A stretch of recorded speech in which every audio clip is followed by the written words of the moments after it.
외신에 보도된 우리 모습 들여다보는 시간. 네, 밖에서 본 한국입니다. 국제민주연대 강은지 팀장 어서 오십시오. 네, 안녕하세요. 자, 문재인 대통령 당선 주요 외신들은 제목을 뭐라고들 뽑았어요? 뭐 어떻게 뽑았을까요? 예상을 해보시면 문재인 당선에 대해서 외신에서 가장 궁금해한 것. 그러니까 결국 외신에서는 다 그렇게 맞았어요. 그 북한 문제 앞으로 어떻게 될까? 네, 네. 한미 관계 앞으로 어떻게 될까? 그렇겠죠. 네, 그렇습니다. 그래서 그 외신 뭐 제목들을 보면은요, 뭐 워싱턴 포스트만 하더라도, 그러니까 그 당선을 이야기하면서 한국의 새 대통령이 김정은과 대화하기로 했다고 대화할 계획이 있다고 말했다. 예, 이걸 예. 뽑았고요. 예. 로이터 통신도 그 신임 한국 대통령이 북한 문제를 다루겠다고 맹세했다. 뭐 이런 네. 얘기. 그리고 보이스 오브 아메리카 같은 경우도 이제 그 이어서 이제 트럼프 대통령이 또 전화를 해서 초청을 하고 이런 게 있었잖아요. 그래서 트럼프 대통령과 신임 한국 대통령이 북한 문제와 관련해 가지고 협력하기로 동의했다. 뭐 이런 네. 얘기들. 네. 그리고 이제 더 오스트레일리안 같은 경우도 한국의 새 대통령, 문재인 대통령이 햇볕 정책을 약속하고 있다. 이렇게 나왔고요. 네. 그리고 파이낸셜 타임즈 새로운 한국 대통령이 지금 영내 정책과 관련해서 그 어려운 선택에 직면해 있다. 뭐 이런 식으로. 그래서 주로 초점을 맞춘 것이 북한 아무래도 문제, 한미 관계. 그렇습니다. 그렇죠. 안보 문제인 건데요. 네. 뭐 그런 한편으로는 사실 또 대선 관련해서 외신에서 주목했던 점들이 좀 가벼운 부분들도 있어요. 뭐 대선 개표 방송이 무슨 왕자의 게임을 차용해서 했다든가 포켓몬이 나오고 뭐 아니면은 그 무슨 게임 화면들 같은 것도 나와서 하고 이런 것들에 대해서 굉장히 재미있었다라는 거를 재미있고 현란한 네. 개표 방송이었다. 그런 거죠. 네, 그렇습니다. 그래서 선거운동 과정에서도 K-팝 스타일로 하더니 개표 방송도 K-팝 스타일로 하더라. 네. 뭐 이런 얘기들도 있었는데요. 예. 그래서인지 외신에서 또 되게 좋아했던, 많이 실었던 사진 중에 하나가 안희정 전 지사가 그 문재인 당선자에게, 그때 당선자에게 볼에 이제 키스하는 사진 있잖아요. 네. 그 사진이 외신에서 굉장히 많이 나왔습니다. 현 지사입니다. 네. 전 지사 죄송합니다. 아니고요. 네. 예. 네, 그래서 안희정 지사가 그 문재인 당선자의 볼에 키스하는 장면, 이 장면을 외신에서는 굉장히 많이 헤드라인으로 실었더라고요. 재미있는 사진이었죠. 네네. 네. 근데 아무튼 주로는 북한 문제 그리고 한미 관계에 주목하고 그렇죠. 있더라. 네. 뭐 분석 기사들도 좀 있을 텐데 눈에 띄는 거 하나 좀 소개해 주시겠어요? 네, 더 디플로맷에서 나온 분석 기사가 굉장히 눈길을 끄는데요. 네. 그러니까 문재인 대통령이 이제 햇볕 정책을 펼 것이다. 또 북한에 대해서 포용 정책을 펼 것이다. 이렇게 되면 한미 관계에 갈등이 생길 것이다라는 게 이제 외신의 그 전망인 거잖아요. 네. 그 전망에 이제 깔려 있는 부분 중에 하나는 문재인 대통령이 한미 관계, 그 동맹 관계에 있어서 독립성을 더 추구한다고 하는데 이게 결국은 반미 아니냐라는 인식이 있다는 지적이 있어요. 예. 그래서 이 더 디플로맷은 제목에서 아니다. 한국의 신임 대통령은 반미주의자가 아니다라는 걸 헤드라인으로 해서 네. 왜 이런 시각들이 나오고 있고 그 시각에 대해서 또 디플로맷에서는 왜 반대하는지 이런 걸 설명을 하고 있는데요. 예. 물론 이제 동맹 내에서 독립성을 더 추구할 것이지만 반미주의자는 아니다.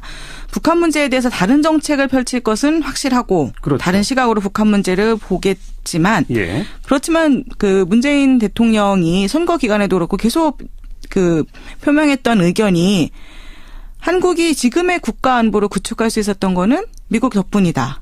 라는 얘기 계속했고 네. 또 한미동맹 강화하겠다라는 건 취임 연설에서도 나왔고. 그렇죠. 그래서 이런 부분들을 봤을 때에 문재인 대통령이 트럼프 행정부를 제쳐놓고 북한과 관련해서 단독 행동을 할 가능성은 거의 없다고 봐야 된다. 당연한 얘기죠. 라는 분석인 거죠. 당연한 얘기죠. 네.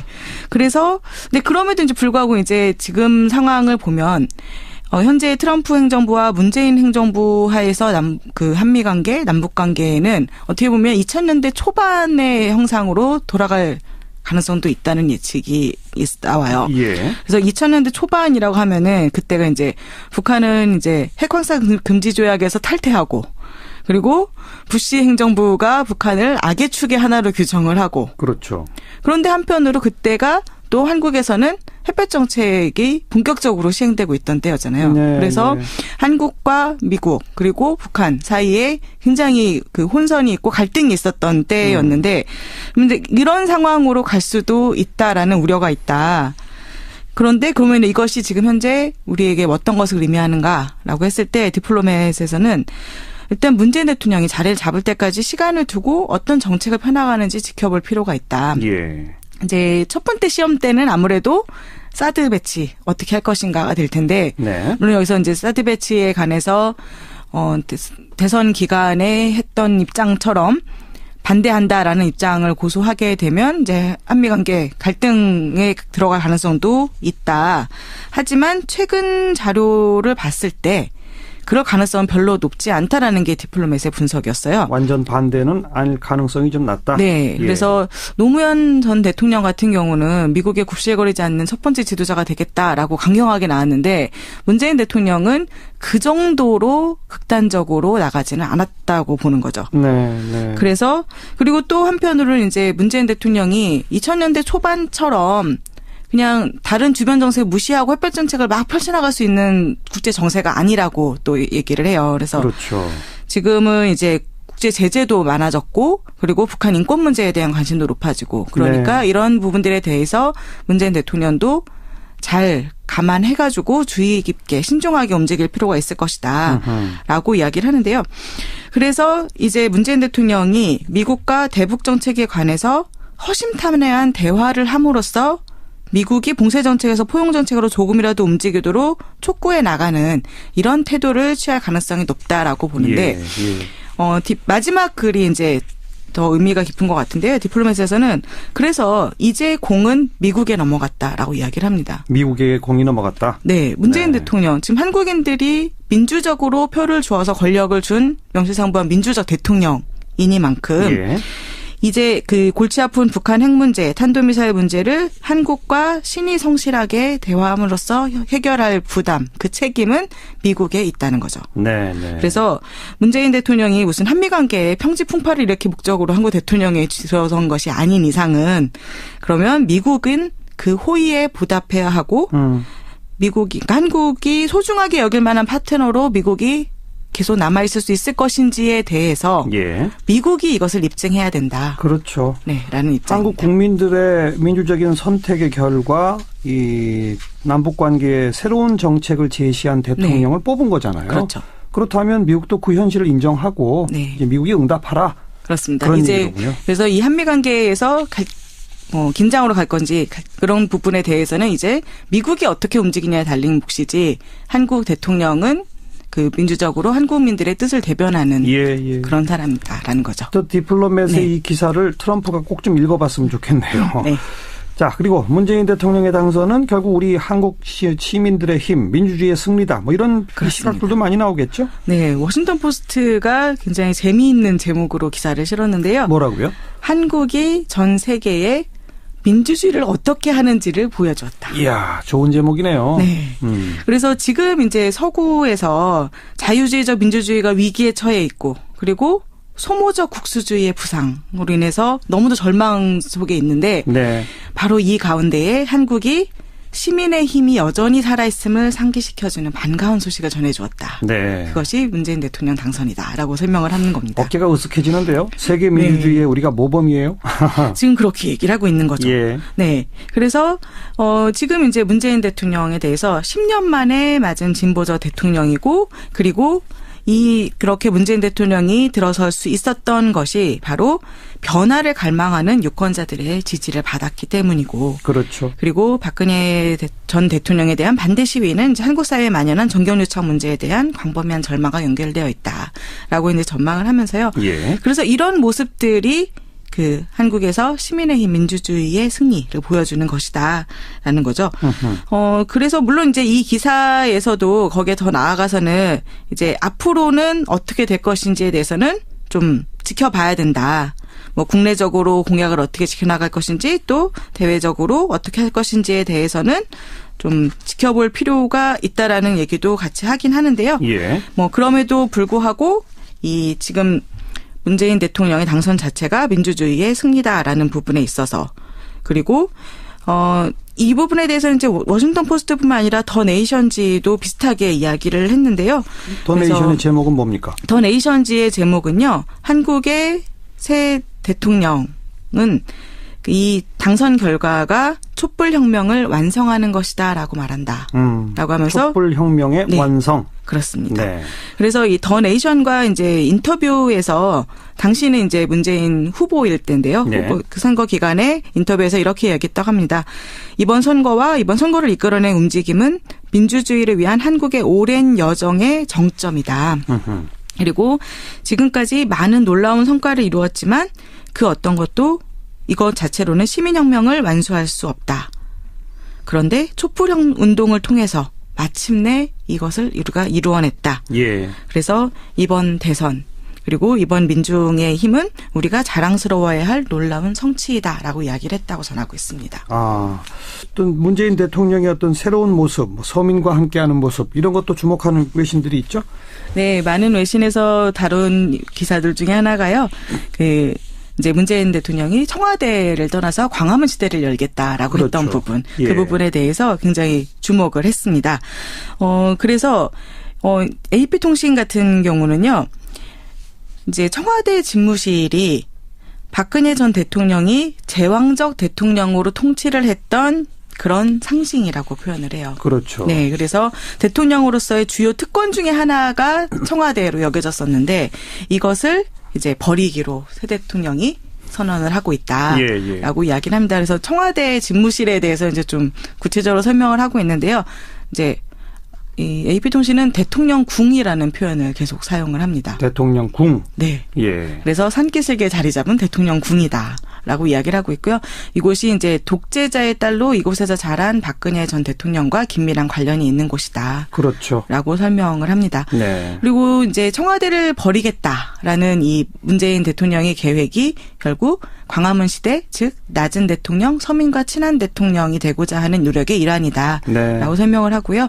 그래서 이런 모습들이 결국 박근혜 전 대통령 행정부에서 보였던 그 통치의 정반대 지점에 서는 것을 의미한다라고 이야기를 합니다. 예. 박근혜 전 대통령이 냉담하고 권위주의적인 사람, 그리고 기자회견 몇 번 안 되는 기자회견에서조차 질문도 받지 않은 것으로 악명이 높았던 반면에 네. 문재인 문재인 대통령은 당선되고 바로 뭐 국무총리, 국정원장, 비서실장, 지휘원장을 언론 인터뷰에서 그 기자회견에서 직접 소개를 했잖아요. 그렇죠.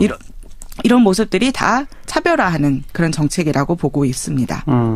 그리고 또 이제 그 청와대 집무실의 상징과 관련해서 박근혜 전 대통령이 이제 그 독재자의 딸로서 청와대에 처음 들어오고 그다음에 2012년에 그 독재자를 영웅으로 칭송하고 그리워하는 그 노년층 유권자들의 지지를 받아서 다시 또 청와대에서 살았고, 네. 네. 그리고 박근혜 전 대통령에게 반대하는 대규모 시위가 벌어질 때 대중 앞에 거의 모습을 드러내지 않으면서 칩거에 있었던 장소. 네. 네. 그러한 그 구 정치의 유산을 청와대 집무실 대표적으로 상징한다고 보고 이것을 탈피하려고 하는 문재인 대통령의 노력에 대해서 조명을 많이 하고 있습니다. 그러고 보니까 박근혜 전 대통령은 진짜 청와대에서 20년 넘게 살았군요. 네, 그렇습니다.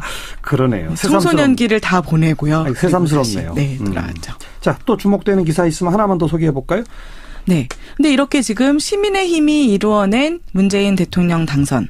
근데 이 시민의 힘이라고 할 때 이렇게 사람들이 비판적으로 보는 시각에서는 이것도 포퓰리즘 아니냐. 포퓰리즘. 네, 대중 영합 정치 예. 아니냐 이렇게 예. 비판하는 시각도 있을 수 있잖아요. 예. 그래서 이 프랑스에서 지금 마린 르펜 그 극우 정당이 유권자들의 이제 그 3분의 1에 해당하는 표를 받아서 역사상 최고 득표를 올렸잖아요. 그랬죠. 그래서 물론 이제 당선은 안 됐지만 정말 그 놀라운 표를 보였던 건데 이것이 이제 프랑스에서 대표적으로 이제 극우 보수 세력의 포퓰리즘의 상징으로 여겨지고 있잖아요. 예. 그런데 외부에서 보기에 어떻게 보면 그럼 한국도 이 촛불 집회를 통해서 이루어낸 정치 변화 그러면은 이것도 포퓰리즘이라고 볼 수 있을 것인가.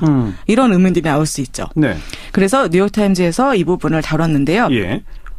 이번 주에 치러진 두 개의 대선으로 정점에 이른 두 가지 사건이 바로 프랑스 대선과 한국 대선인데 예. 외부에서 바라볼 때 이 두 모습은 이보다 더 다를 수 없을 정도로 다르다라고 이야기를 합니다. 그래서 뉴욕타임스의 기사 제목은요.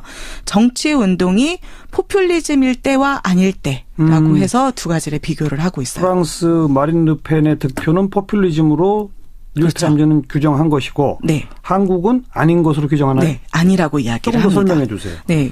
프랑스 같은 경우는 이제 완전한 우익 세력의 그런 거였죠. 예. 그리고 유럽연합과 같은 모든 제도에 대해서 회의적이고 그래서 유럽연합 탈퇴하겠다 이런 거였잖아요. 예. 그리고 그 운동으로 인해서 극우파의 운동으로 인해서 정치적으로 분열이 초래됐어요. 그렇게 설명을 합니다. 뉴욕타임즈는. 예. 그런데 한국의 운동은 이제 프랑스가 우익이라면 한국의 운동은 그러면은 뭐 좌익에 가까운 것이라고 말할 수는 있겠지만 그렇게 딱 분류할 수가 어렵다. 왜냐하면 한국의 운동은 이런 그 기존의 제도에 대해서도 수용을 하고 있고 또 사회를 분열시키는 게 아니라 통합을 추구하고 있기 때문이다. 네. 라고 이야기를 합니다. 예. 이제 물론 이제 두 운동이 다 동일한 불만 구조를 공유하고 있다는 건 지적을 해요. 그러니까 이 프랑스의 경우나 한국의 경우 모두 이 운동을 지지하는 사람들은 기성 정치가 자기들의 의견을 안 들어준다. 그렇죠. 그래서 우리가 소외됐다라고 여긴다는 거죠. 네. 그러니까 이런 것들을 그러면은 어떻게든 해결해야 된다. 그러니까 대통령이 부패, 이권 문제 이런 것 때문에 국민을 팔아넘겼다라는 비판. 네. 이거 어떻게 보면은 그 한국에서도 부패 스캔들을 가지고서 그렇게 얘기할 수 있는 부분인 거죠. 그렇죠, 그렇죠. 그리고 두 경우 모두에 국민들이 느끼기에 그럼 우리한테 남은 유일한 선택지는 들고 일어나서 현 상태를 타파하고 변화를 강제로라도 가져와야 한다. 이거는 프랑스와 한국이 똑같다. 네, 그런데요. 그렇습니다.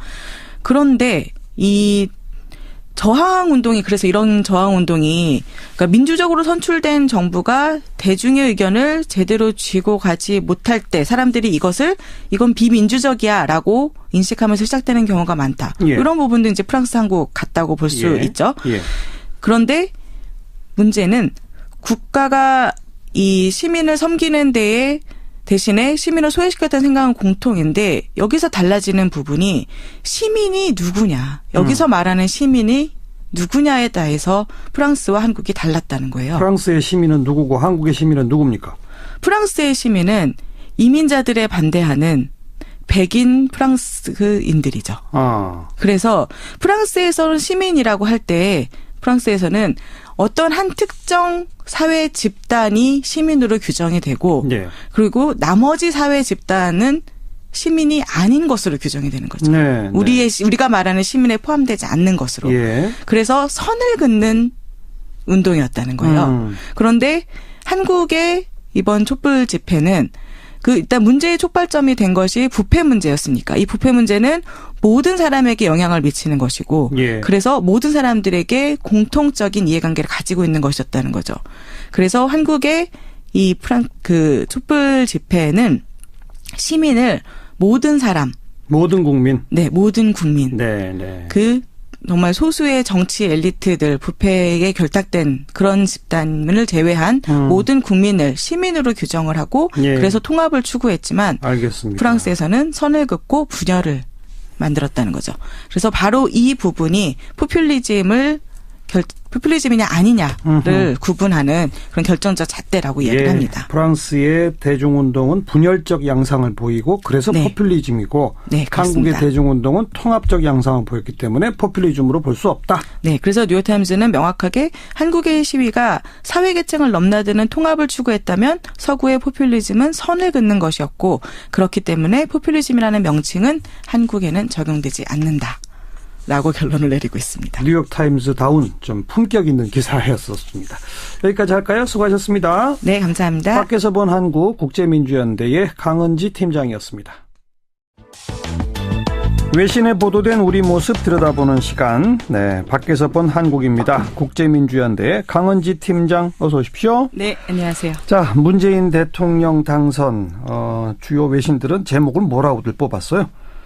어떻게 뽑았을까요? 예상을 해보시면 문재인 당선에 대해서 외신에서 가장 궁금해한 것. 그러니까 결국 외신에서는 다 그렇게 맞았어요. 북한 문제 앞으로 어떻게 될까? 네, 네. 한미 관계 앞으로 어떻게 될까? 그렇겠죠. 네, 그렇습니다. 그래서 외신 제목들을 보면은요, 워싱턴 포스트만 하더라도, 그러니까 당선을 이야기하면서 한국의 새 대통령이 김정은과 대화하기로 했다고 대화할 계획이 있다고 말했다. 예, 이걸 예. 뽑았고요. 예. 로이터 통신도 그 신임 한국 대통령이 북한 문제를 다루겠다고 맹세했다. 뭐 이런 네. 얘기.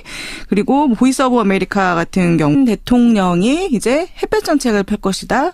또 북한에 대해서 포용 정책을 펼 것이다. 이렇게 되면 한미 관계에 갈등이 생길 것이다라는 게 이제 외신의 그 전망인 거잖아요. 네. 그 전망에 이제 깔려 있는 부분 중에 하나는 문재인 대통령이 한미 관계, 그 동맹 관계에 있어서 독립성을 더 추구한다고 하는데 이게 결국은 반미 아니냐라는 인식이 있다는 지적이 있어요. 예. 그래서 이 더 디플로맷은 제목에서 아니다. 한국의 신임 대통령은 반미주의자가 아니다라는 걸 헤드라인으로 해서 네. 왜 이런 시각들이 나오고 있고 그 시각에 대해서 또 디플로맷에서는 왜 반대하는지 이런 걸 설명을 하고 있는데요. 예. 물론 이제 동맹 내에서 독립성을 더 추구할 것이지만 반미주의자는 아니다. 북한 문제에 대해서 다른 정책을 펼칠 것은 확실하고 그렇죠. 다른 시각으로 북한 문제를 보겠지만 예. 그렇지만 그 문재인 대통령이 선거 기간에도 그렇고 계속 것들 나와서 하고 이런 것들에 대해서 굉장히 재미있었다라는 거를 재미있고 현란한 네. 개표 방송이었다. 그런 거죠. 네, 그렇습니다. 그래서 선거운동 과정에서도 K-팝 스타일로 하더니 개표 방송도 K-팝 스타일로 하더라. 네. 뭐 이런 얘기들도 있었는데요. 예. 그래서인지 외신에서 또 되게 좋아했던 많이 실었던 사진 중에 하나가 안희정 전 지사가 그 문재인 당선자에게 그때 당선자에게 볼에 이제 키스하는 사진 있잖아요. 네. 그 사진이 외신에서 굉장히 많이 현 지사입니다. 네. 전 지사 죄송합니다. 아니고요. 네. 예. 네, 그래서 안희정 지사가 그 문재인 당선자의 볼에 키스하는 장면, 이 장면을 외신에서는 굉장히 많이 헤드라인으로 실었더라고요. 재미있는 사진이었죠. 네네. 근데 아무튼 주로는 북한 문제 그리고 한미 관계에 주목하고 그렇죠. 있더라. 네. 뭐 분석 기사들도 좀 있을 텐데 눈에 띄는 거 하나 좀 소개해 주시겠어요? 네, 더 디플로맷에서 나온 분석 기사가 굉장히 눈길을 끄는데요. 네. 그러니까 문재인 그 표명했던 의견이 한국이 지금의 국가 안보를 구축할 수 있었던 거는 미국 덕분이다. 라는 얘기 계속했고 네. 또 한미동맹 강화하겠다라는 건 취임 연설에서도 나왔고. 그렇죠. 그래서 이런 부분들을 봤을 때에 문재인 대통령이 트럼프 행정부를 제쳐놓고 북한과 관련해서 단독 행동을 할 가능성은 거의 없다고 봐야 된다. 당연한 얘기죠. 라는 분석인 거죠. 당연한 얘기죠. 네. 그래서 근데 그럼에도 이제 불구하고 이제 지금 상황을 보면 현재 트럼프 행정부와 문재인 행정부 하에서 그 한미 관계, 남북 관계에는 어떻게 보면 2000년대 초반의 형상으로 돌아갈 가능성도 있다는 예측이 나와요. 예. 그래서 2000년대 초반이라고 하면은 그때가 이제 북한은 이제 핵확산 금지 조약에서 탈퇴하고 그리고 부시 행정부가 북한을 악의 축의 하나로 규정을 하고. 그렇죠. 그런데 한편으로 그때도 이제 그 이어서 이제 트럼프 대통령이 또 전화를 해서 초청을 하고 이런 게 있었잖아요. 그래서 트럼프 대통령과 신임 한국 대통령이 북한 문제와 관련해 가지고 협력하기로 동의했다. 뭐 이런 얘기들. 네. 그리고 이제 더 오스트레일리안 같은 경우도 한국의 새 대통령, 문재인 대통령이 햇볕 정책을 약속하고 있다. 이렇게 나왔고요. 네. 그리고 파이낸셜 타임즈 새로운 한국 대통령이 지금 영내 정책과 관련해서 그 어려운 선택에 직면해 있다. 뭐 이런 식으로. 그래서 주로 초점을 맞춘 것이 북한 아무래도 문제, 한미 관계. 그렇습니다. 그렇죠. 안보 문제인 건데요. 네. 뭐 그런 한편으로는 사실 또 대선 관련해서 외신에서 주목했던 점들이 좀 가벼운 부분들도 있어요. 뭐 대선 개표 방송이 무슨 왕자의 게임을 차용해서 했다든가 포켓몬이 나오고 뭐 아니면은 그 뭐 무슨 게임 화면들 같은